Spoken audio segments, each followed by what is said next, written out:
My name is Lucky Karim. I'm a member of the Rohingya community from Burma.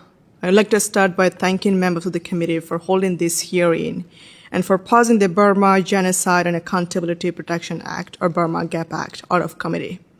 I was forced to flee my home at the age of 14 in August 2017 when the Burmese military waged a genocidal attack against the Rohingya people in Rakhine State. As a child, I lived in the world's largest refugee settlement in Cox's Bazar, Bangladesh for 6 years. The Burmese military regime has been persecuting the Rohingya in Myanmar for decades. Since the military coup in Myanmar in February 2021, the political, economic, and humanitarian crisis in the country has only grown more dire for the Rohingya as well as other ethnic minorities in Burma. The remaining members of the Rohingya community in Rakhine State are dying from hunger. Internally displaced people have zero access to humanitarian aid.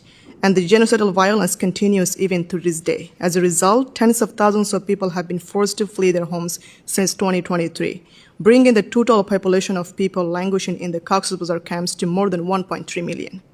I only have 5 minutes for this testimony, but I could spend the entire day listing the abuses suffered by the other ethnic and religious groups in Burma. Not only Rohingya Muslim, but also Shang, Karen, Kachin, Moin, Karenni, Rakhine, Shin, Christian, Buddhist, and Hindu all across our diverse nation have endured years of persecution, war crimes, and indiscriminate violence by the Burmese military. All minorities have suffered and all need to be part of the democratization process. Despite the reality on the ground, Burma's military regime is planning a sham election next month. This election will never be free or fair. It is only the way for the military regime to seek international legitimacy.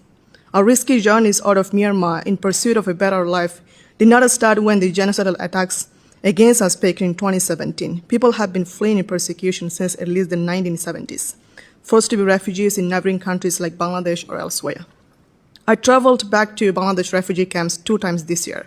When I was there in February, the World Food Program was preparing to announce cuts to food ration for refugees to go down from $12 to just $6 per month for each individual. This is a cut that would have had devastating consequences. Thankfully, the United States has stepped up to continue funding, but that funding will only last a few more months. Meanwhile, the closing of USAID and broader aid cuts have forced health clinics, learning centers, and other programs to close.